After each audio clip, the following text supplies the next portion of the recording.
Good afternoon. It's us. Good day. Good afternoon. Good evening for probably everybody on the East Coast. Make sure that light's on. We're gonna have no music for a little bit. Except for some jet rattling in the background. Hey Jet. You wanna come say hi? Wanna come cheer everybody up before I make everybody mad? Come here. Hello. Say hello, everybody. Your breath stinks. It smells like dog breath. But for some reason, it's not as bad as your sister's breath. Your sister's breath smells like somebody died inside and then rotted there forever. Huh. Huh.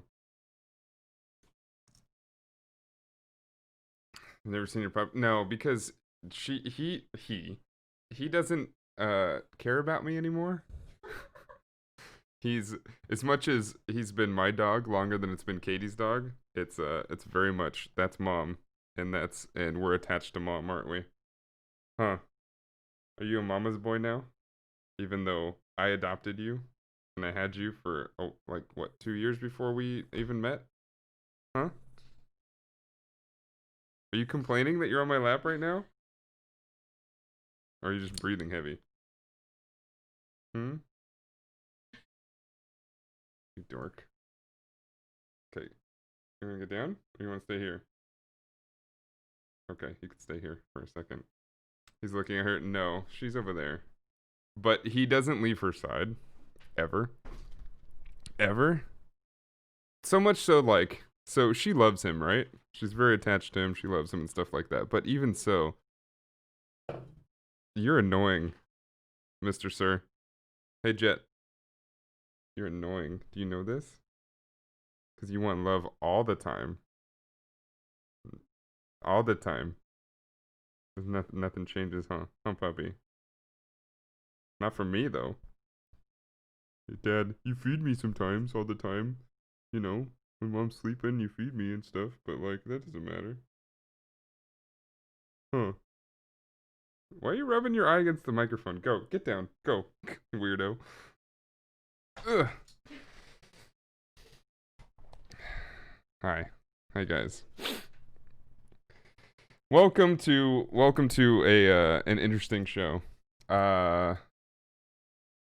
I am sitting a little bit about my day, I guess. My day's been full of stress and anger and sadness, and pretty much all my weekend has been this way, and a lot of my past week and a half has been this way. It's been if you've been watching any of my streams, my personal streams, we've been doing a lot less gaming and a lot more talking and educating. A lot of kind of what we do here on this show every week. This is Dan's Stream of Thought, and we're gonna continue that theme. Very, very what's the word I'm looking for? Very. It's not somber because we're not going for somber. It's more along the way of we're gonna stick with the theme of educating. And we're gonna do my best to do that. And I'm gonna try not to let my emotions get the best of me, because Katie will tell you, I just kind of woke up, looked at my phone, and was mad, basically immediately.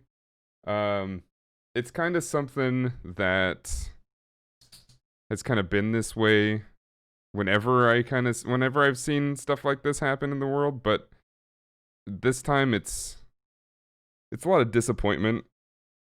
It's a lot of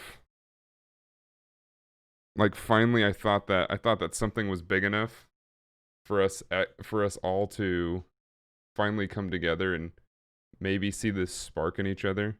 And I'm going to be honest and frank, I'm extremely disappointed with a lot of people, with basically everybody.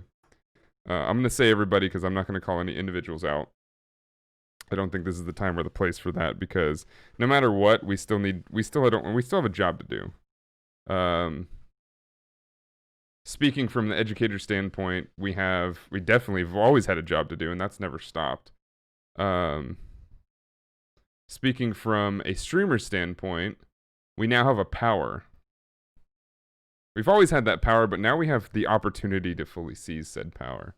It's kind of become the theme of this show for today. Now, I talked to the Streamer Squares team before starting this, and I was very adamant about possibly not even doing this show this week, possibly not even doing my own shows this week. But I think that some words came out and kind of sparked something under me, which said that I have an opportunity. We have an opportunity to keep speaking, whether it's to our audience or other audiences or massive audiences or small audiences. We have an opportunity. We kind of like. I'm not going to sit here and say that we have an obligation as content creators and as people with platforms, but I'm also not going to not say that. Because on one hand, it's not in a job description to say we have a platform and we need to use this for good and that it goes towards helping people and saving lives and stuff like that. That's not in our job description. But then on the other hand, I would say that we don't have a job description. The job description has not been written, nor should it be written, because, well, we get to write our own job description. That's the whole reason most of us do this job, right? The whole reason most of us do this job is because we get to do it however we want, and we are held accountable for our own successes and failures. So it's kind of up to us, all of us as content creators, and I'm talking to everybody watching because if you're watching this channel or this show, there's a good chance that either you are a content creator or you're an aspiring content creator or you just want to be someday or you just have interest in that. So I'm talking to everybody here. It's very interesting to see a lot of what's been happening lately. None of it really surprises me too much. Some of it kind of catches me off guard because in a lot of ways I figured I maybe put my own intentions and expectations above what I thought reality might be, and I thought that, and maybe I've created expectations that were not unrealistic. I don't think I really ever do that. I think that's one of my biggest strengths is I don't really create too many unrealistic expectations. Sometimes I do. Obviously, we're all human. We all kind of do that. But I thought this was realistic. I thought we would come together and be able to do something and have it, last until maybe we've seen a little bit of change at least. Over the past 4 days, yeah, pretty much since Saturday. I mean, if you want to be honest, ever since Blackout Tuesday, I would say is when it started. I've been seeing a whole lot of, I'm going to say something because it's cool and popular, and if I don't, people are going to cancel me, and if I don't do this, then people are going to stop following me, and, obviously, we don't want racists following us, but, like, I also don't want, people that semi-care but also don't care to also just kind of not follow me. But I also see an opportunity to seize and say that, oh, there's a bunch of people that I may actually want to follow me because I'm actually standing up for something. And I put that in quotes because you can make a tweet, you could go outside and take a look at the surroundings. You can, if you live in a capital city, there's a good chance there's a protest outside your house. You can go participate that in the day. But in the end, like, we gotta do things and actually make actions. And a lot of us content creators, a lot of those actions come right here on stream. They come with having a platform to be able to prove something and to show something, show a amount of people that there's more to life than just video games or entertainment or what have you. The previous show was on escapism and talking about escapism, and I think that was an important topic, and I think they did a really good job. There's a time and a place for escapism. Lucid Fox and I have talked about this a couple times before. Him him and I have basically have the same thought on this. Whereas we live in a world right now, especially with the invention of the internet, where escapism is far too. It's so easy to find, right? Those that feel they can't escape is probably because they live in a household that makes it hard for them to escape. But for those that don't live in a household where it makes it hard for them to escape, it's pretty easy to find escapism. That's why the video game industry has gotten so big. That's why the entertainment industry is so large in general. Um, it would be the number one industry in the world if it weren't for a lot of oil companies and a lot of places that just can print money however they want, right? The big thing with a lot of what we're doing here is important. The difference between whether or not we have to do something and whether or not we choose to do something is it's a pretty blurry line, but within that blurry line there's a fine distinction, and usually that fine distinction comes from, does this help lives? That's usually where I bring it in. I don't know how everybody else brings it in. I don't think that everybody has to agree on it, but I would say that that's a pretty easy understandable distinction between saying something and not saying something. Does what you're about to say, does that help people? And does that help lives? Does that help save lives? And if it does, my personal bias says you do have that obligation to use it and to seize it and to take hold of what it is that is in your power. For all other things, you take that with your will and what you decide you want to do with your career and stuff like that. But we're talking about people in general. And if you're one of those people that is like, oh, I don't care about anybody, I don't care about lives, I care about only about myself, then like that's probably speaking to deaf ears, but I'm still gonna say it anyway. We don't need anybody to be separated from anything right now, especially. There's a lot of people talking about how racism sucks and racists are garbage and stuff like that. That's extremely easy to say. It's a very very non-brave thing to kind of sit there and say that, because, well, I mean, I think the most of us understand that. There's a very loud minority of the internet and people who amplify themselves further with digital bots and what have you to make it sound like there's a lot more people out there, but there really isn't. The only problem is there's a lot more people in power who happen to have these problems, and that's kind of what becomes the major issue. Now, what we talk about here is not political by any means, so if you're afraid of politics, whatever, first of all, do your best to try not to be afraid of politics. It's kind of how we live life.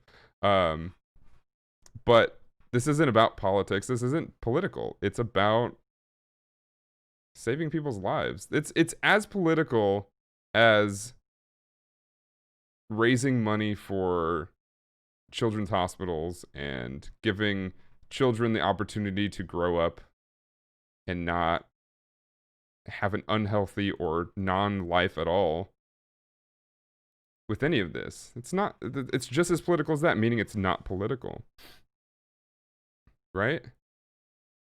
It's about changing what we see as equal rights to everybody. It's about what we see as the rights that we want. And what I've been entirely disappointed with is I see a lot of people just kind of ignoring things and then talking about something that is kind of in the same realm, but far, far less important. So what has been the big buzz this week, or the end of last week and this weekend? Can anybody answer this? What has been the big buzz?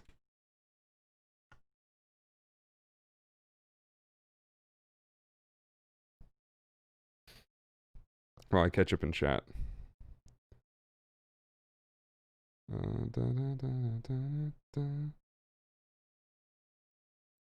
Oh, there's more up top. Hold on. I think the distinction between opportunity and obligation in this sense is really blurred. Yes, I think everyone with a platform should speak out, but I also see the very real need for people, streamers included, to go forward with parts of their lives as all is normal. So my question to that is, do you see that as a need, or do you see that as a want? Because from what I see is, I see I see a want to stay out of things, and a want to not see drama, and a want to not stress yourself out and stuff like that. And on one hand, I can't tell anybody to say, hey, you should be feeling exactly what these other people are feeling, because you have the power to be able to help, and sometimes it may take a little bit of sympathy to be able to do so. I would not say that. That's not what we're talking about here.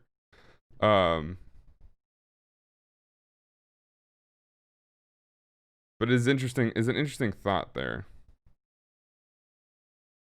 because I do see a lot of people thinking that same exact way, and that's, I think, what's kind of bothering me. Because, like, obviously, yeah, if people wanting to do things, and wanting to keep their minds out of things, and yes, again, like what I've seen here is putting your hands or heads in the sand, and ostriching. It is something that people feel like they need to do in order to keep themselves above and float. And what we taught everybody is to take care of number one, meaning yourself. It's not racist, it's not anti-racist to take care of yourself, right? Because it's yourself. My question is, at what point does taking care of yourself become hurting somebody else? So that's just something to think about for a second. When we're talking about what has been the hot topic between this community, I should have maybe said that too. I see Black Lives Matter. I see defund police. I see trans women are women, pride, coronavirus spikes, all these things. Maybe I've not fully been on Twitter, but I see all those things as very little. I see what, as told by Dylan, is become the biggest thing that I've seen been talked about quite a bit. Everything else has been mentioned by people. Everything else has been said and talked about slightly for a moment, and then it kind of vanishes. And that's I think what's disappointed me most. Now, I say this from obviously a single perspective base, right? I see this from I can only see what I see on my feed and nothing else. But I see a lot of shifts. I see a lot of let's take advantage of what's hot, and then everybody jumps onto that, and that becomes a thing. It's like, well, so to me, I'm confused as to what is the difference between you jumping onto something like that versus how do I see you? How does everybody see you? How do you as a content creator appear to people when you jump from the hot topic to hot topic to the hot topic?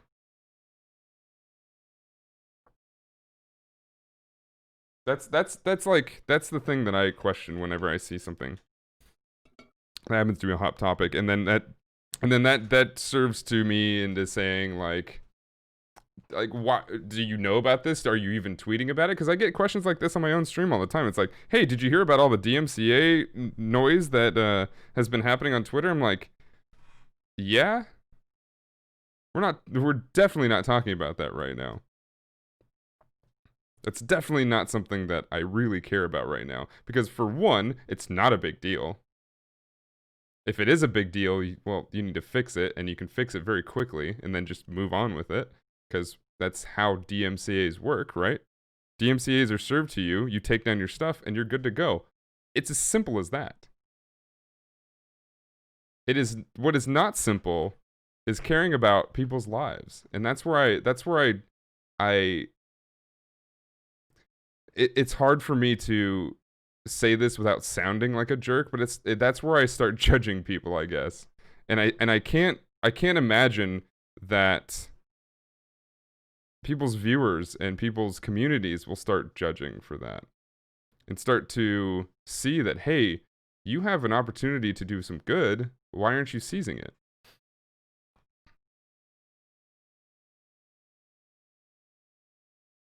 Now, a streamer's concern over a lawsuit isn't valid. They're literally bothered right now. But that's what I mean. Is like, you are not going to get sued if you are DMCA'd and you oblige by taking down the things that are being served to you in a DMCA. That's the whole reason for a DMCA, so they don't have to sue you and spend money on that.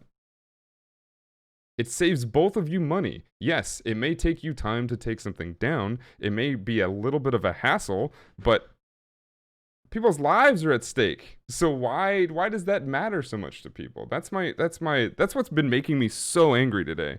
And I know I'm venting here, and I told you this would be a little bit of a different show. But that's what's made me so angry today. I made a few tweets today about it, and it's been concerning on how much I'm seeing one thing, because it legitimately feels like we just forgot. Not everybody as a whole, I'm talking about everybody as a whole, but not everybody individually. There's obviously still people out there that are just not talking about it, who will come out and say, well, I didn't forget, I'm just not talking about it. It's like, okay, but if you stop talking about it, as somebody who has followers, what's to say that your followers will stop talking about it and forget about it?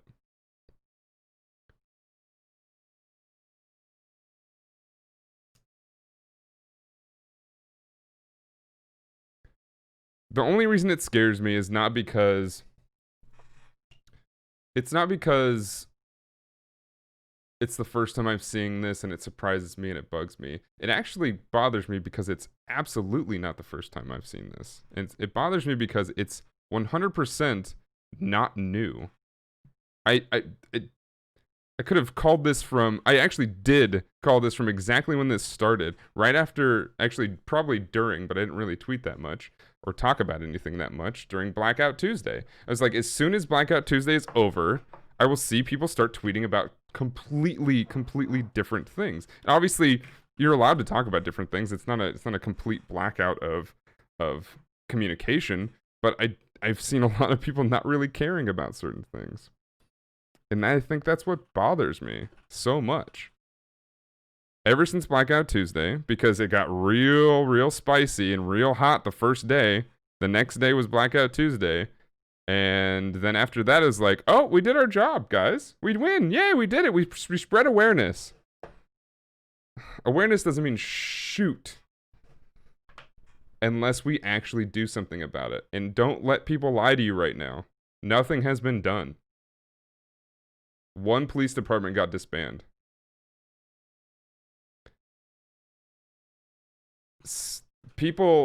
Politicians here in Los Angeles have straight up been lying and saying that there has been less funds going to certain police departments, which has not been true. There has been no proof of that to be true.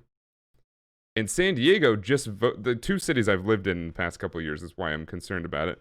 San Diego just voted to fund more. Put more funds into the police departments. One person voted against it.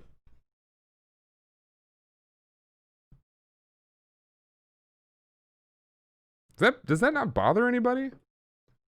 I can't tell because nobody's talking about it.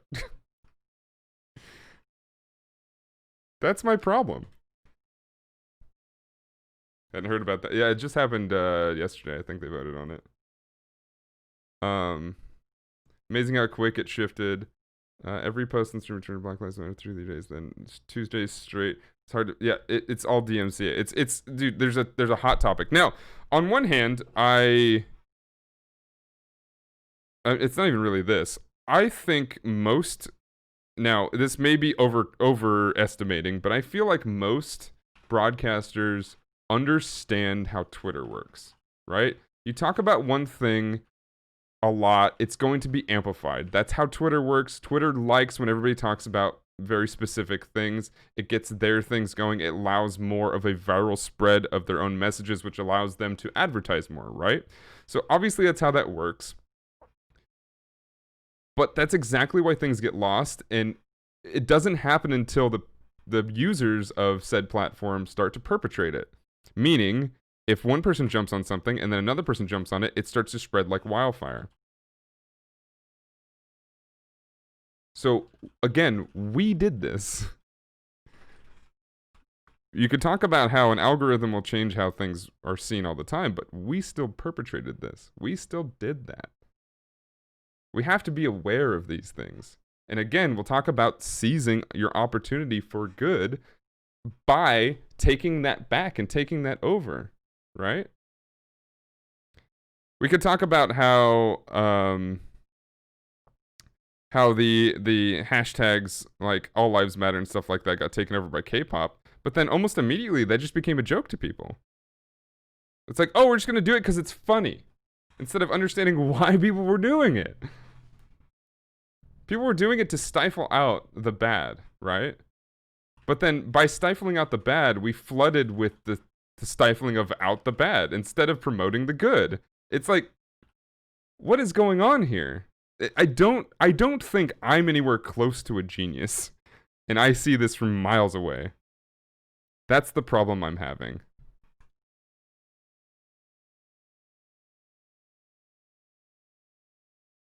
That is the problem I'm having.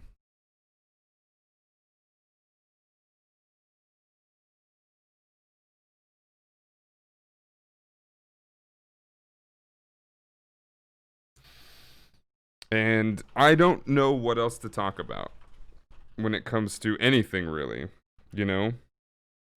I get messages from the people that look out for my career and my channel and stuff like that.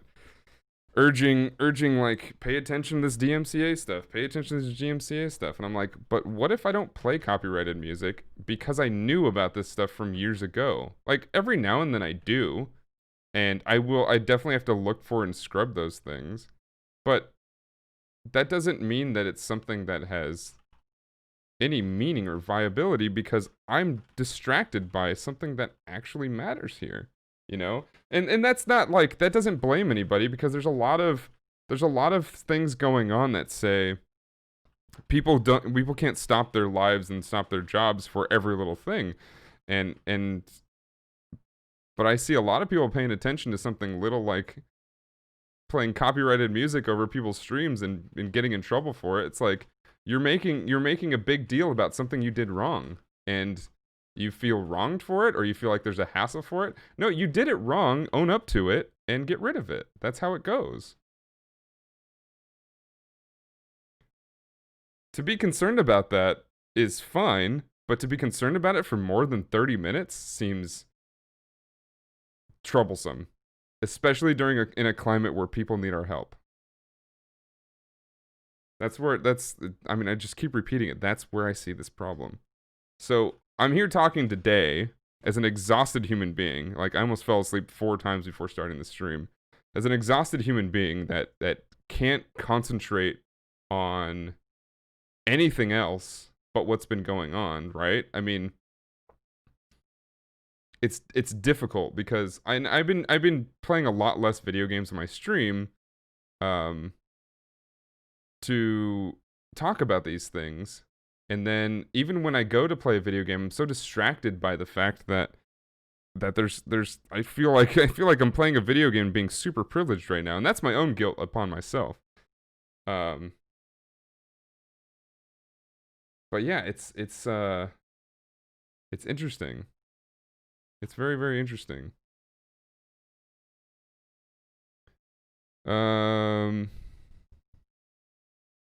Clarence even considering this is what is happening?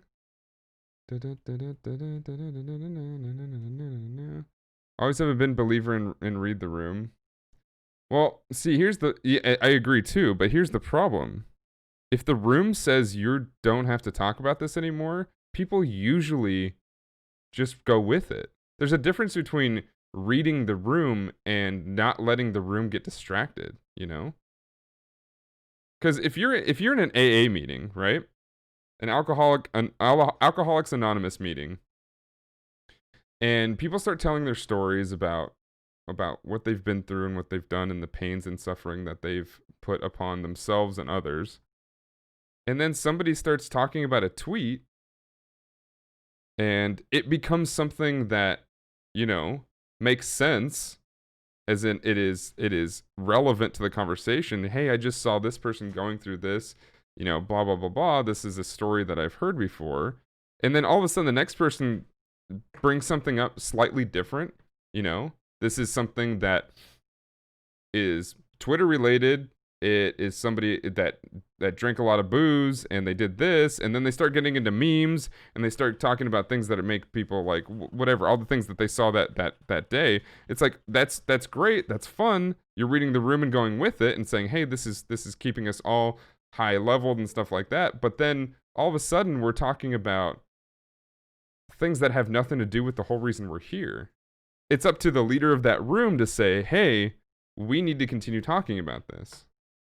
We need to continue with helping each other that's here. Obviously, if you guys want to go out and just kind of hang out and, watch a movie or something like that afterwards and then talk about whatever it was there, I think that's great. That's something you should do. You should become friends with each other. You should actually find each other through these pains and sufferings. That is how a lot of these things kind of come out. But the moment you get distracted is the moment that there's no reason to be doing that thing anymore. And it feels like the masses are so easily distracted. I mean, granted, that is kind of a big part of that. We've been like that ever since we've had any type of media. Is distractions come and people are become subject to it. How do you think politics work? They work via distractions half the time. Been liking that for a minute. Yeah, that is a big part. So like, there's a lot of streamers out there who are against our leadership, right? But they don't understand that they are leadership in their own way. If you're a broadcaster out there and if you're a streamer, if you have an influence of some sort, or you claim to tell, if you've ever emailed a video game developer or publisher and said, hey, I have this many viewers and they would love to see your game, you obviously know that you have influence. So if you know that and you admit that, you are a leader. Whether you choose to seize that or not, well, that's up to you. But I'm sitting here in front of you. Hopefully you were listening. I'm encouraging you to seize that opportunity. Seize that opportunity to do some good. I'm not saying you have to do charity streams every month. I'm not saying you have to give up a lot of your income, what have you, to be able to do these things. What I'm saying is take a couple minutes and talk about it. Whether it's once a day, once a week, but talk about it. Or if you want to do the bare minimum, don't perpetrate it. Because I don't expect everybody to go out and do these things as much as I would love to see it. But if you see somebody say something that doesn't fly in public, in chat, most people will ignore it and keep going with the show, which, that's totally fair. But it's your job to get rid of it, at least. Make sure the person knows that what they did was wrong. Doesn't have to be shamefully, although some will shame, and that's whatever. I'm not going to tell you what to do again. But staying silent in something like that's a problem. That is perpetration of evil. That is part of using your platform to do good. And some will say, like, I'm here for pure entertainment. And you are. That's what you've claimed your job to be, is an entertaining broadcaster, to entertain people. So my next question is, what do you say to all the actors who get spotlighted all the time for when they go out and they do something good?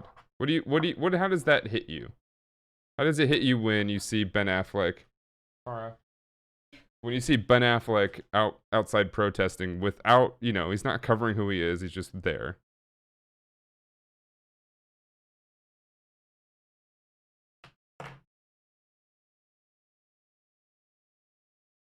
You probably see that person, either you can see it from the evil side and say that that person's just trying to get popularity, a person is just trying to gain some attention, something like that.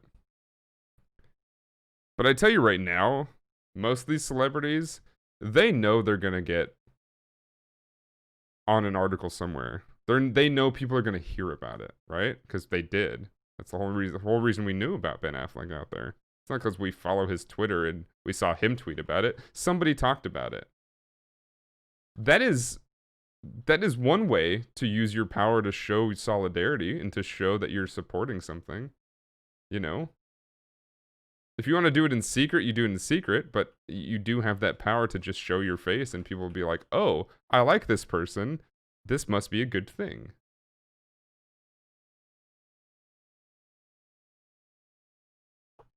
One thing I like to keep in mind is what speaking truth to power means. Power is in our collective ideology and culture, so we speak to truth to speak our truth to each other all the time.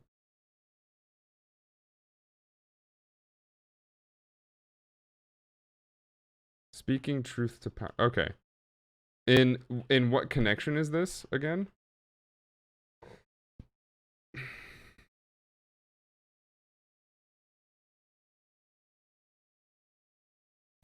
Defund the police and put it in halfway home shelters and mental health addiction recovery.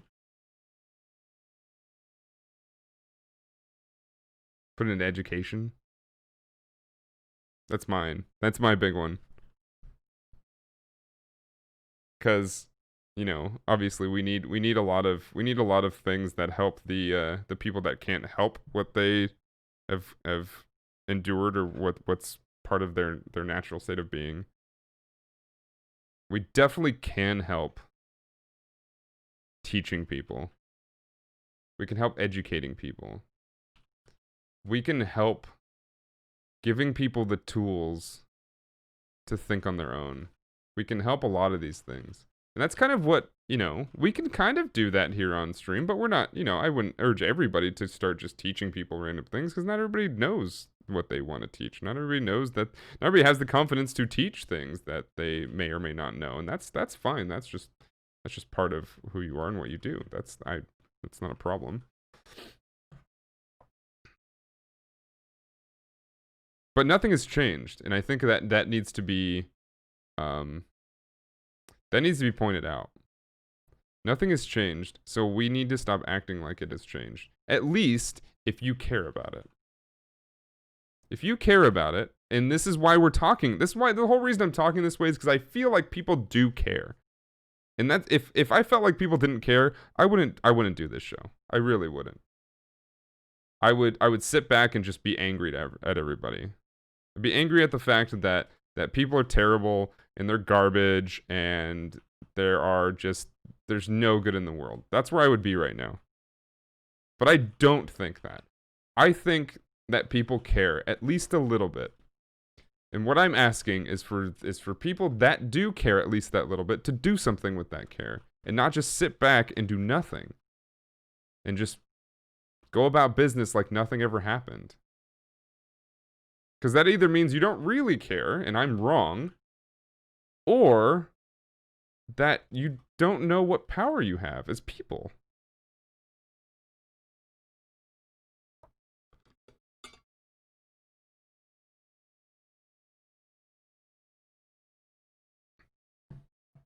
So today I'm sad. I'm more sad than I have been in a long time. I'm more sad than angry, but I'm pretty angry.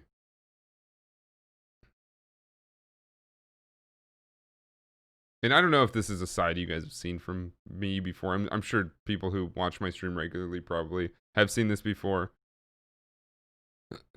But I have a great faith in humans to do good as long as we're pushed to do so. So that's what I'm here for. I'm here to push you to do something good. Whether that's this week, whether that's today, whether that's this month, whether it's by the end of the year. Although by the end of the year, it might be too late. Do something good. Whether that is you're streaming and you see somebody say something that isn't quite kosher. And not just because of what's going on right now. Because what's going on is to bring awareness to the things that have been happening for many, many years, right? Nothing is new. Nothing happened is new, right? What happened to George Floyd isn't something spectacularly crazy that we've never seen before. It just finally got filmed, you know? What happened to Breonna Taylor is not something crazy. That's just a total insane thing that needs to be extrally punished. No, that should be normally punished at all times. That just hasn't been happening, and it's the first time we're hearing of it. At least a lot of us. Some of us have been hearing about it their whole lives. Nothing has changed. Nothing is different from when it was hundreds of years ago. But now we have enough people that know about something, so it's time to seize it. It's time to seize it. You see, that opportunity has risen. Now it's time to grab it and seize it.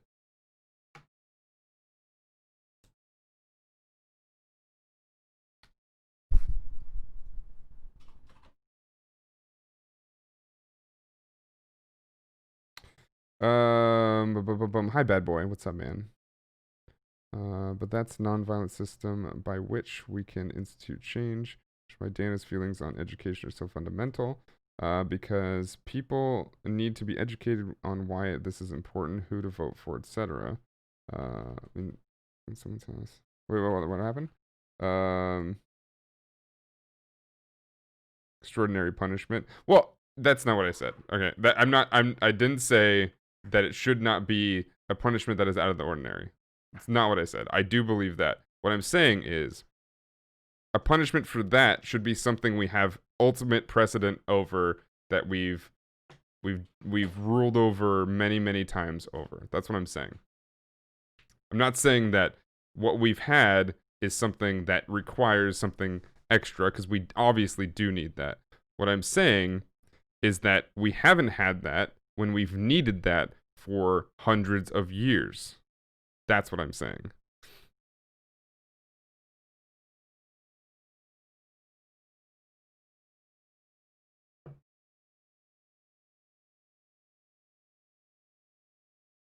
Don't want many instances of people. Oh, wait. Maybe we have a disconnect here. No. She's talking about I know what she's talking about. I said, it said that too.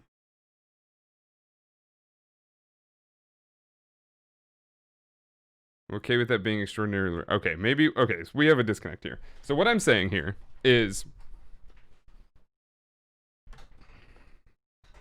we should have a rule book that says this is what happens when this happens. When something like what happened to Breonna Taylor, because it's not the first time it's happened. We should have a rule book that says this is exactly what should happen when that happens. But since we don't, it tells us a little bit about history. It tells us that when it's happened before, we have not done anything about it.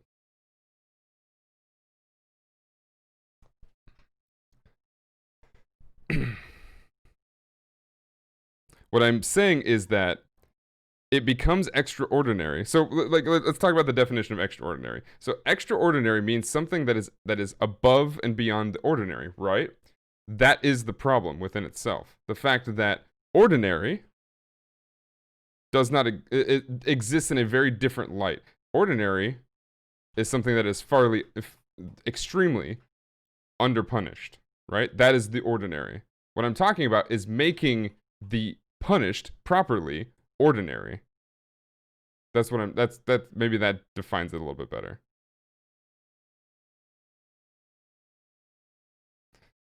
Extraordinary punishment in cop terms is like extra week administrative leave. That's what I'm talking about. Like, that should not be extraordinary. Like, we should not have these very easy punishments for people who have done terrible things and have that become the ordinary. So it should be ordinary to have great punishments for great problems. Does that make a little bit more sense?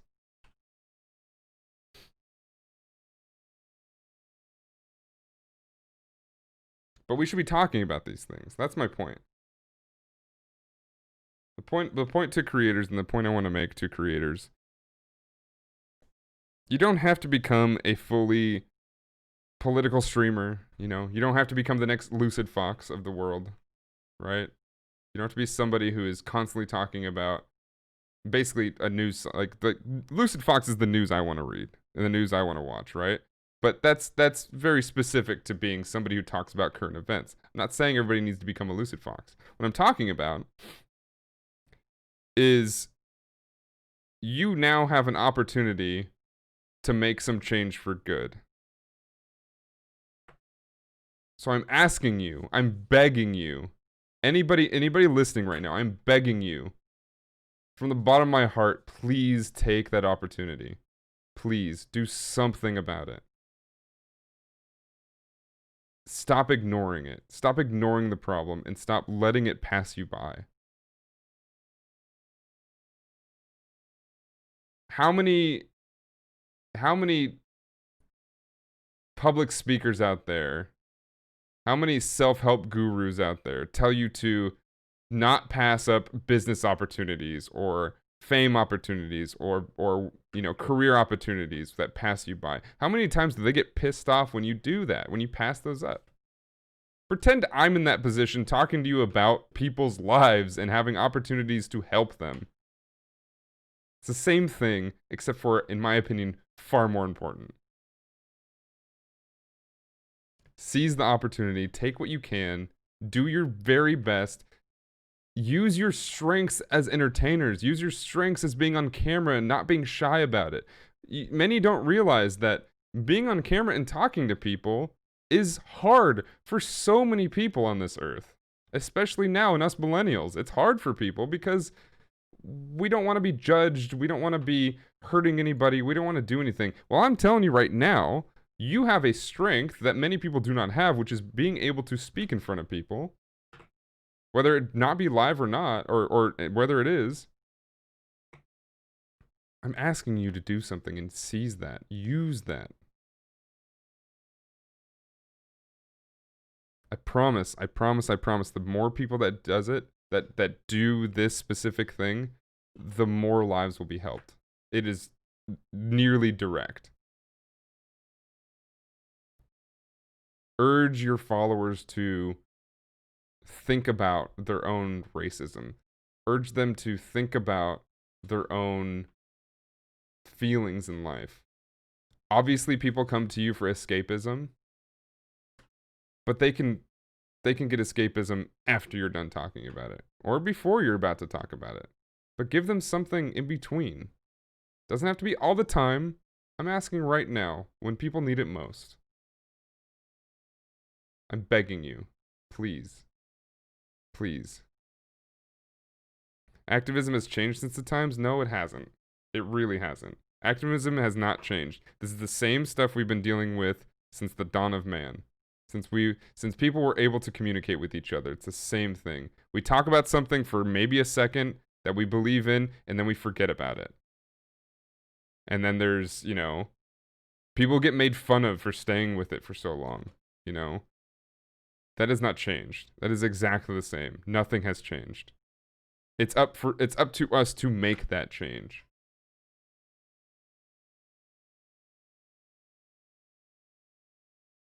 Howard Zinn said, "You can't be neutral on a moving train."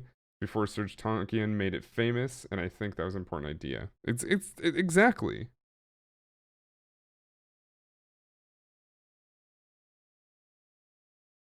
If you sit on a moving train for too long and you try to fight the current so hard, what are you gonna do? You're gonna run out of train, and something is gonna end up biting you in the ass. Or you're going to do things that just don't make any sense. Like, why would you not go with the flow? It's easier that way. It's much easier to sit on a train moving forward and go with it than to run backwards on it. Times haven't changed. Nothing has changed. What has changed is technology. Technology and how we see it because of said technology. So we understand things differently. People will say that this is one of the biggest and most craziest and progressive things that we've seen in a long time. It isn't. We've seen this before. This is not the first time. I mean, somebody made this connection very much immediately. It's not the first time we're going to space and also fighting civil rights here on this planet Earth. But because of technology, we have more power to do something. And that's what I'm talking about. When people just start talking about something totally different and meaningless, like how they have to delete their VODs and find which things to keep and whatnot over and over and over again, then we miss out on opportunity. We stifle voices, right?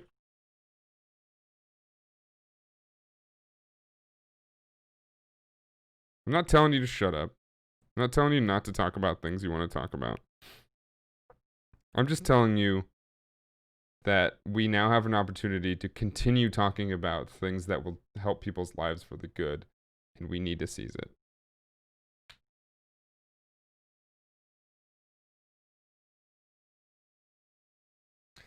You can see where the train is headed since we've been on the same track forever. So speak up or realize that the destination was due in part to your lack of speaking out. Yeah, the status quo. The train track currently is the status quo. And the lever to change tracks is stuck. It's so stuck that it will not take a small group of people to pull the lever and change the track. It's going to take a lot of people. So if you sit idly by and watch people struggle to turn that track, you literally are saying that I want to stay in the status quo. And if status quo is good for you, then good for you. It isn't for most people. It isn't for the quote unquote minorities in this country.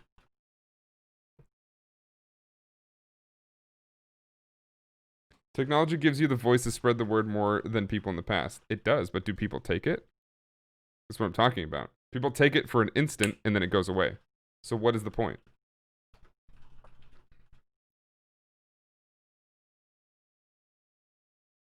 If people only seize that opportunity for an instant, then what's the point? Nothing's changed. Because remember, people have this new technology, but so do the people that are against them. And it's going to be up to the willpower and stamina of the people that want to do good to outdo the willpower and stamina for the people that want to do bad. That's what it comes down to. Racists have been using Facebook as their weapon since Facebook has existed. I don't see the same on the opposite side. I don't see the same on the people trying to eliminate racism. I do not. Racists are far more active than non-racists. Why do you think they're such a loud minority? And why do you think they're just so loud in general? They use this technology and they amplify their own voices. What do? We sit there and we say, well, we don't want to deal with that because it's bad. We're just going to ignore it.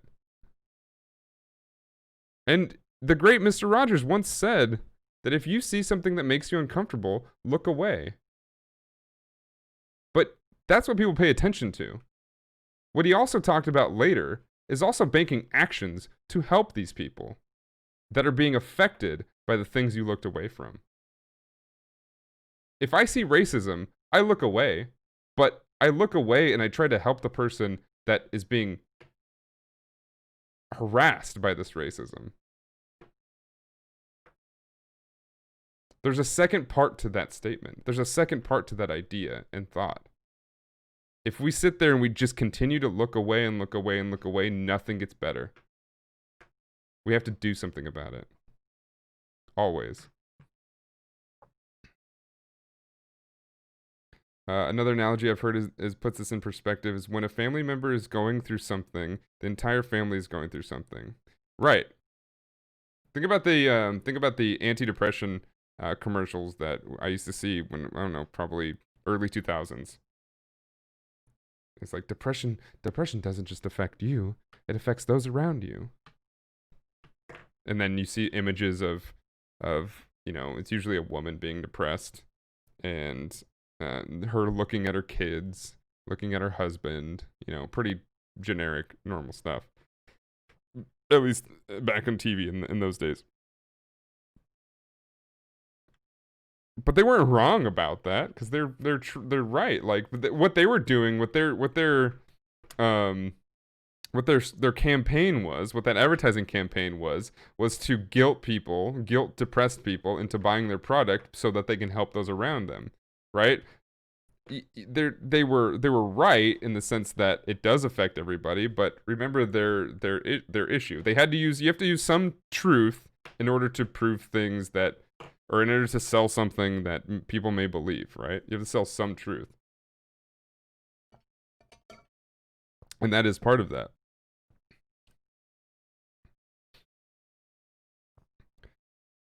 But if you want to, if you ever say, and you have like maybe more than 1,000 followers, if you ever say that you are a family to your community, either you've lied to them or you actually believe that, and I guarantee somebody in that family is being affected by what's going on right now, by what's been going on for years and that we're paying attention to right now, or maybe we're stopped paying attention to it, according to what I've been saying all day. Um, so if you care about those people, it's this time. It's this time to say something about it. So use it. Can't keep being spectators. Got to do something. Anything at least. Anything. Like I'm not asking for much. I really don't think I am. I really don't think I'm asking for much. For you to say something when you see something, I don't think is that much. Because you provide an example to the rest of your followers too, right? If you say something that's against a racist and people jump on you for it, if a bunch of people in your chat that have probably been followers for more than, I don't know, a couple months jump on you for it, well, first of all, you need to maybe take a look at your content and see what you've been putting out for a little bit. But second of all, that would be, I mean, please tell me about it because I don't think you would see that, really. I may be wrong, but I don't think you would see that. I think you would see you setting an example and the good people in your channel following that. Say, hey, that's not okay. It's a bit racist. Please don't say that. Please don't think about those things because these are the repercussions of you saying that. No, it's not. That's not a rude thing to say. You're not being rude to anybody. You're not saying anything that is extremely absurd. You're saying something that is truth, and you're saying something that is calling somebody out for being an evil person. People will either agree with you or they'll say nothing. That is my bet. Definitely the bare minimum. So, yeah, it's not even the bare minimum from a lot of people, and that's what's bothering me. I'm asking just for the bare minimum. If everybody did the bare minimum, we would be in such a different place. We wouldn't be in the place that I'd want, definitely. We would not have the change that I'm asking for from our government and the people who lead us. That wouldn't be the change I'd want to see. But it would be a change in the climate of an entire community, which is exactly what I would love to start with. That is the beginning. Because what I've been talking about for the past week is that I see a bunch of people that think we're done. And that's probably what's made me mad. The sad part is seeing people talk about other things. But what's made me mad is it looks like people think we're done. And I'm like, oh, I just want to explode.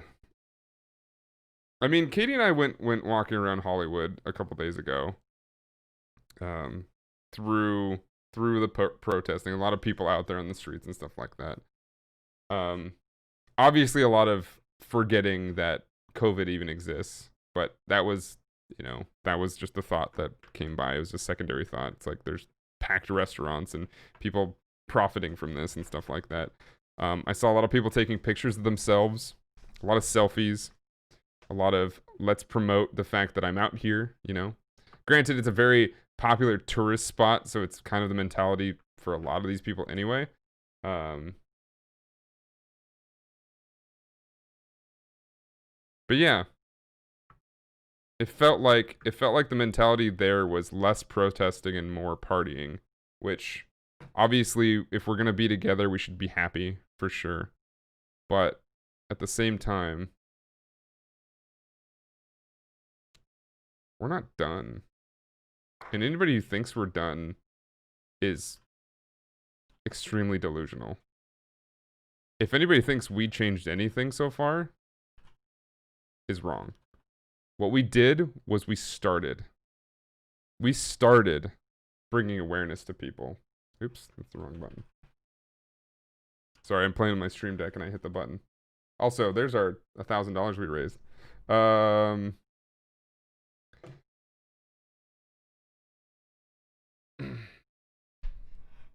As you noted, there weren't cops around. There was what was there to fight there? No, again, I think that what we saw wasn't terrible. People out in the streets wasn't bad, but it did make me start thinking about things, right? It did make me start thinking about, is this the sort of mentality that's going through everybody's head right now? And then when we came home and we talked, I looked at Twitter as soon as we came home from all that, and I looked at Twitter. I go, nobody's talking about this right now. I feel like that mentality, the few people I saw the mentality from in those crowds, has now been amplified to the people that aren't here, and we've just stopped caring.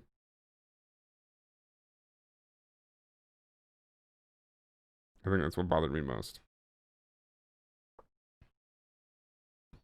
Yeah, there was obviously like some of the people that were like giving out stuff had obviously been there probably the whole time. So there's still a good group of people that were out on the streets and stuff like that. By the way, that was just a couple days ago.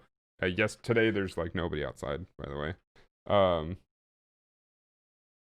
but yeah, no, there's a lot of good people that looked like they had been there from the beginning, which was super powerful. There's a lot of people that were, in their cars making noise, making a ruckus for good reason, um, showing their support and stuff like that. And then walking down the street is just a bunch of people partying, and I'm like, I like it, but I also am afraid of it. I think that's the best way to put it. I think I like seeing us all together, but I'm afraid of what's going through people's minds, because what I fear is complacency, and what I fear is being okay with what we've done so far, and that's it. And that's good enough. I'm telling you right now, it's not good enough, and it's gonna take all of us as content creators to do the bare minimum. If we do the bare minimum, hopefully we'll see something. But there's a lot of people not even doing that. So hopefully we can. Hopefully we change that. And I'll be here if you guys want to talk about it. Always. We'll be on my stream. We'll be here on Tuesdays. Sometimes I'm on the other shows throughout the week. But if you want to talk about it, I will always listen to it. I may not always have something to say back, because either I'm entirely exhausted, or you've just said what I would say, or whatever it might be. But if you have questions about what's going on, if you want to talk about something, like, please reach out. And it doesn't even have to be to me. Reach out to somebody. And think about who you're reaching out to. If you feel like you're only reaching out to people that are like famous, that are people that have lots of followers, maybe you're reaching out to specific people all the time and they don't respond, and then you feel like you're not being talked to, maybe think about that a little bit.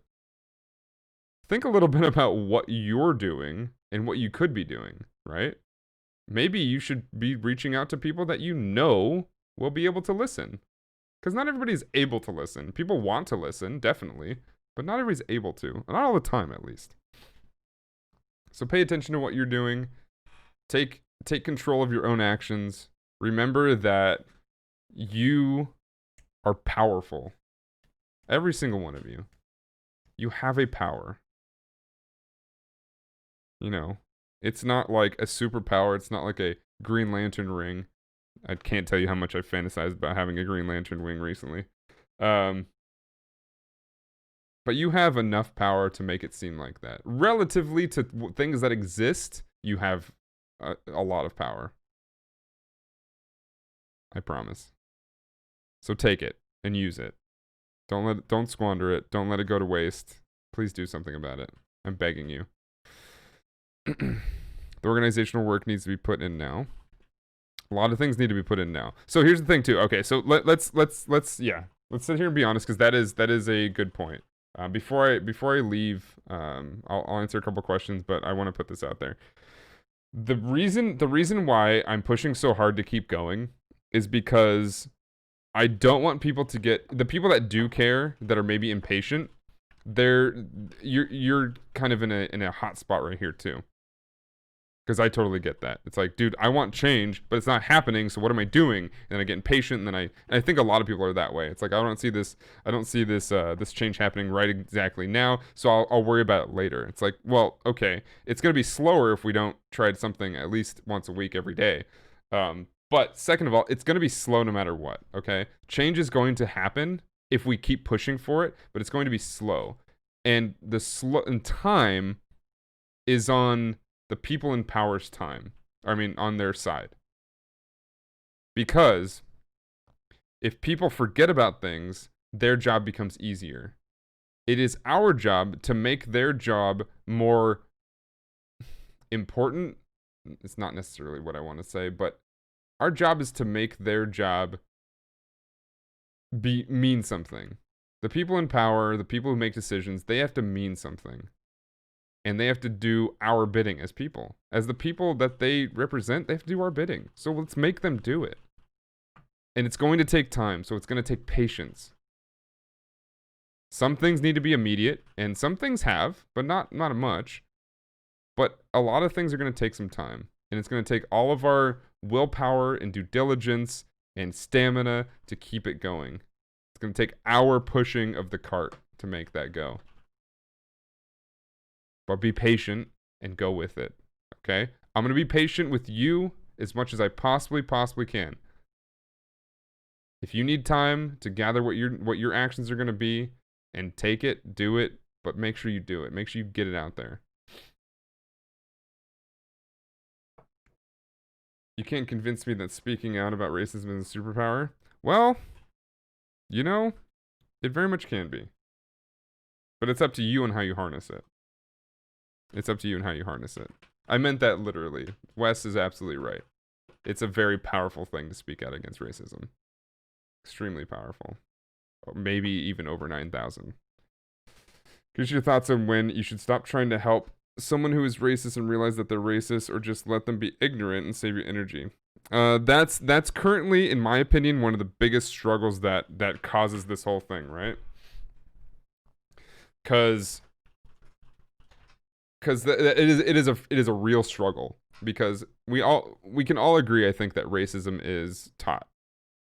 Nothing is natural about racism.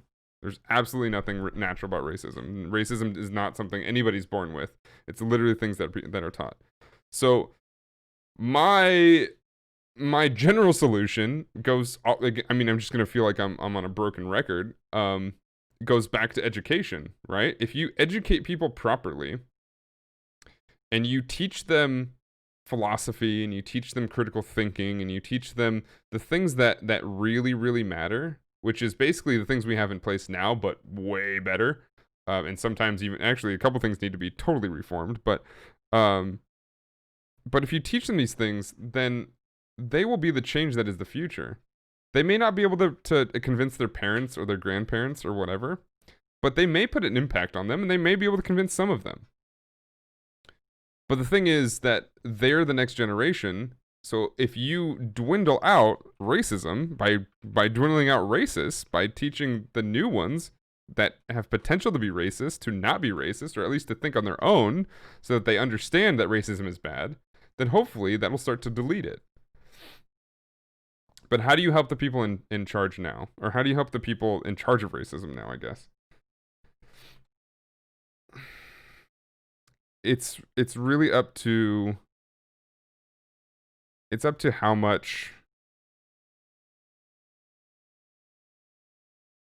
it takes away from you doing good somewhere else, right? Because it's probably people that you care about, right? It's probably people that you've grown up with. For a lot of people, it's their parents, which is very close to them. Some people it's their siblings. Some people it's their grandparents. Some people it's their friends that they grew up with that they didn't really realize was racist. But it's going to be it's an amount of economy. Katie and I had this conversation the other day. Energy is a resource that we all have. Most of us don't have a seemingly unlimited amount of energy. So how you spend that is important, right? There's a lot of people that, including myself, that did not go out and protest every day.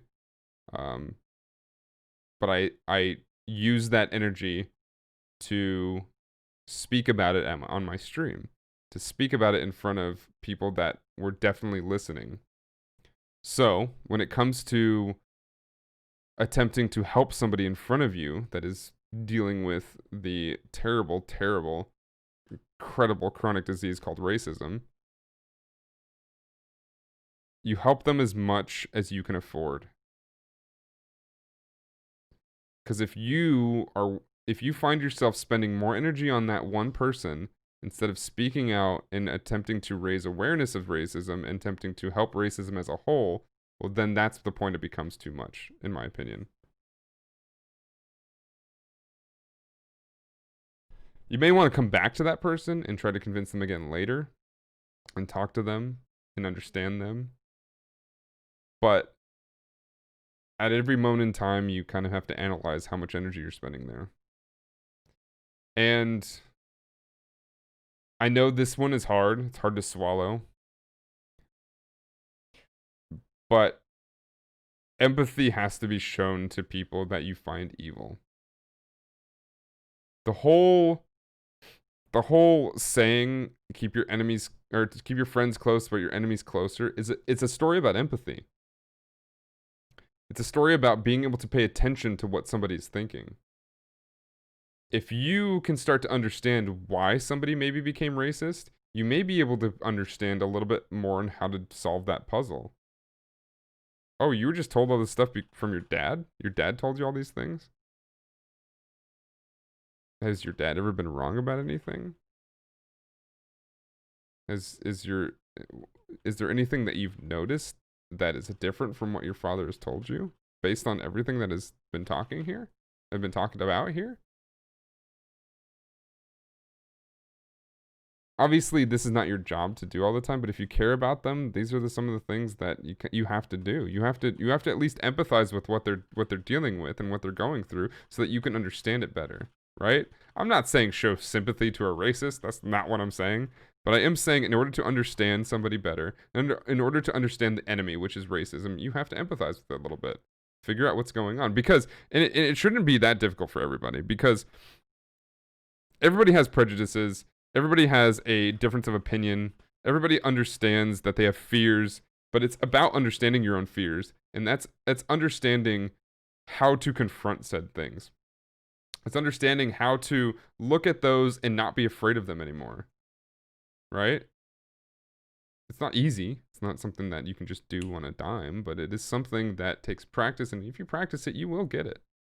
Promise that. Don't give up on yourself.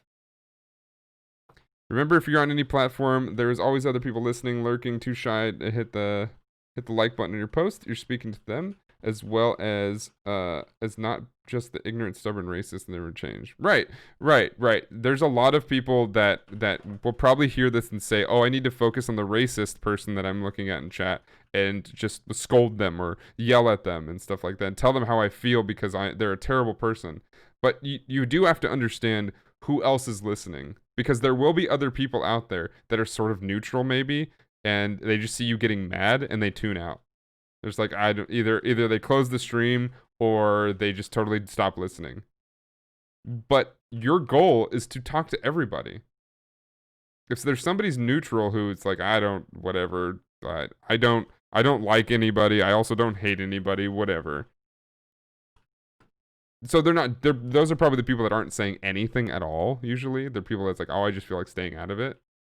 But remember that you're talking to them too. So if you can encourage some positivity behind what you're saying and saying, hey, and start to include education and saying, hey, that's not right because of A, B, and C, that it's not something you should say because this, and this, that person may still be listening, and they may understand something different. They may learn something that day. They may say, oh, people are actually being hurt by this. Maybe I should start saying something. Obviously that's the ideal situation. It's not going to happen a lot, but it may happen because other people are listening to you. So it is important as a broadcaster, as a content creator, to think about that. Empathy and acceptance are not mutually exclusive. Right, that's true. Can you be neutral right now? We're getting to a point neutrality is not an option. Can you be neutral? Sure, 100%. We can see tons of people doing it right now. Should you? Well, that's a different question. If you look at their learning style, they may be more perceptive to a grand scale movement. So if you put your energy into something.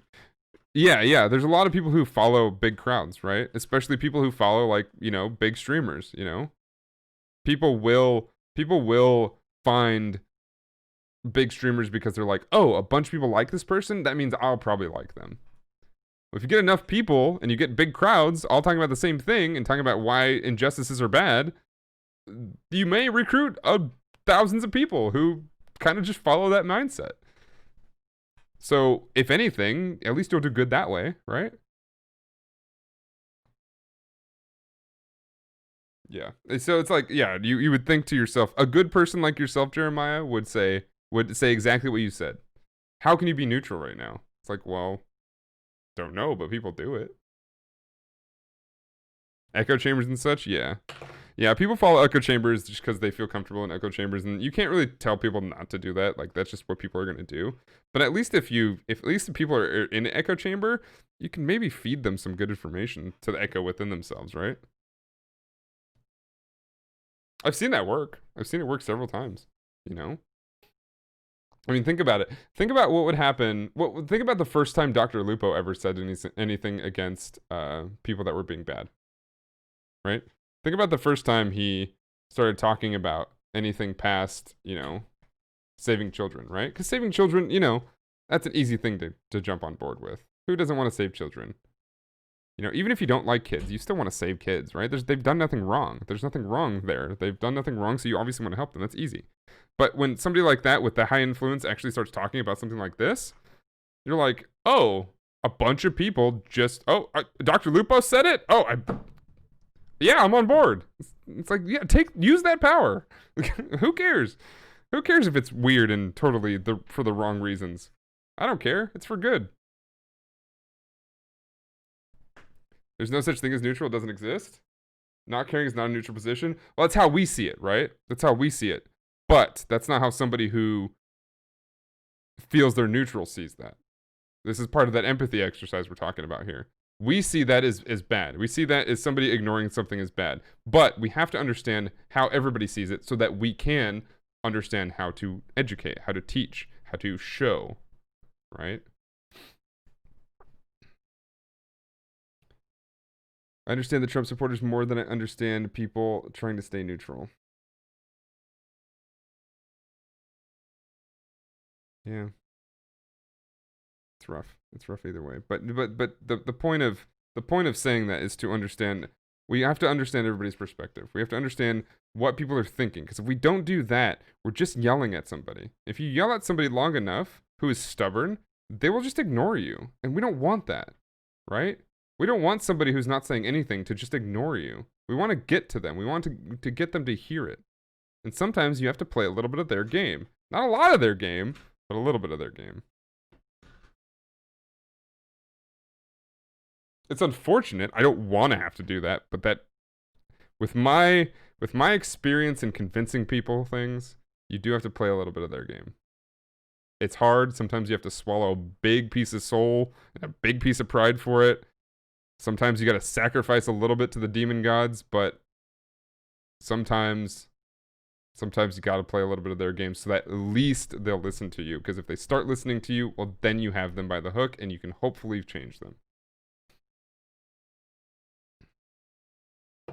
Indoctrinated. Yeah, it's the reason that Trump can say whatever he wants, right? Because he's not being held accountable by his own people. You know, and sometimes it's hard to argue that against somebody too, because again, it's another empathy thing. Because if you sit there and say like, "Oh, but I really liked this president who's doing everything opposite of what that president's doing," then all it's going to come down is to, well, it's your word versus my word. So I guess we're just then that's where my pet peeve of a statement comes in. Well, I guess we just have to agree to disagree. I'm like, no, we do not have to agree to disagree. There's no such thing as agreeing to disagree. That is the dumbest excuse I've ever heard. That is you not willing to admit that there is something wrong here. And that's what creates that challenge.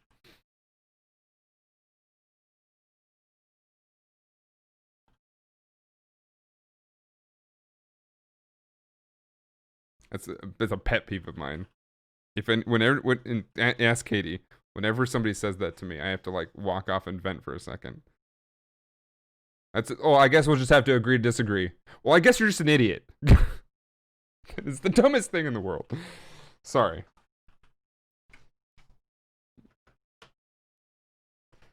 Okay. Because it's not like, and people think that, oh, you just have to be right, huh, Dan? It's like, no. Please, I would love for you to convince me that what you're talking about is accurate. Then I could agree with you. That's what I would. I'd rather have that than you give me the let's agree to disagree. But I'm also. If you couldn't tell, I enjoy a little bit of back and forth. If you couldn't tell, I'm a little bit aggressive sometimes.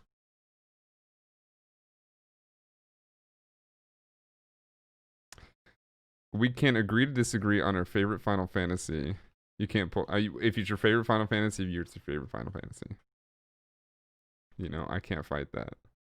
I may not agree that your Final Fantasy is my favorite Final Fantasy, but we can agree that it's your favorite. Let's agree you step on out of here with your agree to disagree. Yeah, pretty much. Pretty much. I don't necessarily have a problem with fence sitting while actively determining how they feel about something.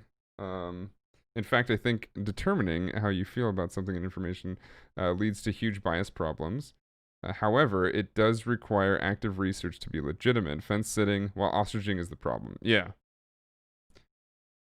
If you're truly unsure about something, no matter what it is, and you have to take a few moments to think about it, I don't think there's anything necessarily wrong with that. But you can't use that as a cop out for one.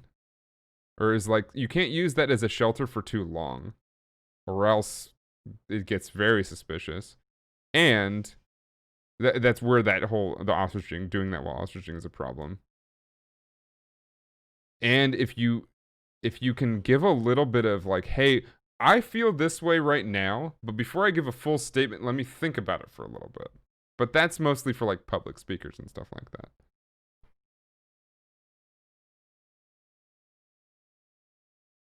Off to Xanarkand.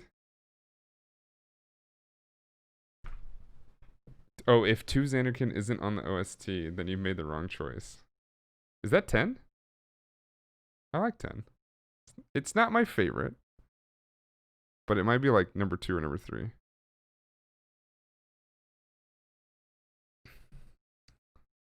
I really like 10.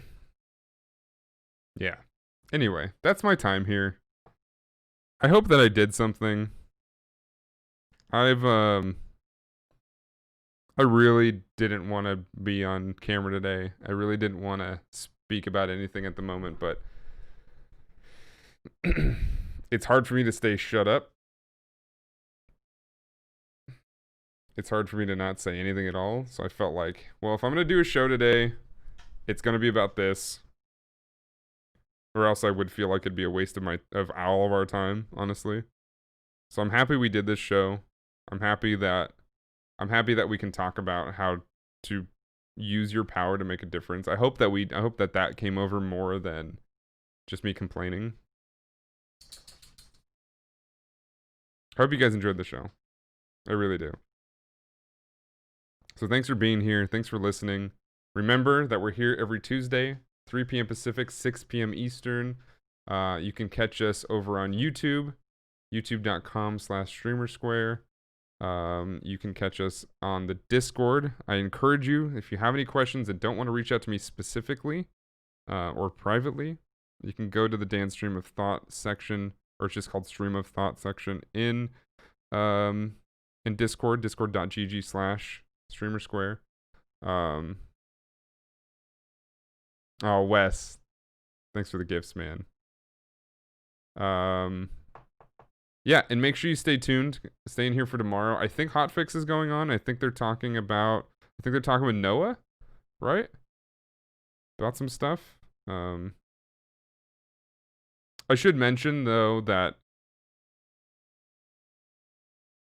if you're gonna have a podcast that's talking about stuff that really doesn't matter that much, it might as well be with a lawyer who can actually tell you and give everybody information so that they can take care of it and be done with it. Because that's my honest opinion about this whole topic. It's something we've all known for many times, for many years. So, hopefully tomorrow's show on the Hot Fix will teach people what to do and how to do it, and then everybody can listen to that and do it, and then be done with it. Because there's really nothing to discuss, and there's nothing to debate, okay? This is how it currently works, so just follow what Noah says. Listen to Taffy's questions, okay?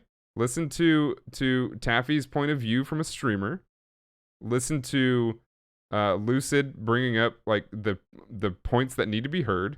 Listen to that show, and then be done with it, okay? Do what you gotta do with your channel, and then be done with it. And start focusing on things that matter, okay? Can we agree? Agree with that. Thank you. Thanks for watching, everybody. And if you ever have questions about stuff that have to do with like legal things, there's usually at least one attorney in chat, at least on my shows. It's either Katie who's sitting right there, it's Mona that's sitting over there. It's not over there. I'm just if I point that way, she probably lives that way. So over there, and then obviously you have Noah on most of the shows. So, you know, don't ask for legal advice, but if there's a question that's really concerning you, ask the question. Okay? Don't be afraid. Don't be afraid. I love you guys. I love every single one of you.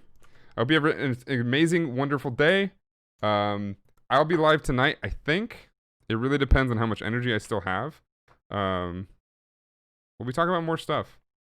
I'm going to keep talking about it. Y'all can hate me if you want. I don't care. Doesn't bother me. But I love you guys. I'll see you guys next week if I don't see you tonight. And remember to stay positive, play more video games, and read more comics. And support the people around you. Support lives. Support living. All right, guys. I'll see you guys next time. See you, Wes. See you, Salty. See you, Mona. See you, Albano Liger. I appreciate you, man. Thank you for all the questions, Liger. You're amazing. Who else was in here? Thermal Turnip. Thank you so much, dude. That one Knave. Thank you. Dude, man, female, I'm not sure. Knave can be anything. No one really knows. Thanks, Jeremiah. Thanks for bringing up what you did. Deadwood. Sorry. Deadwood is a TV show. Geerk, thanks for being in here. Thanks for asking your questions. I appreciate it. Thanks, guys. I love you guys. Have a good day. Enjoy yourselves. I'll see you next time. Bye, everybody.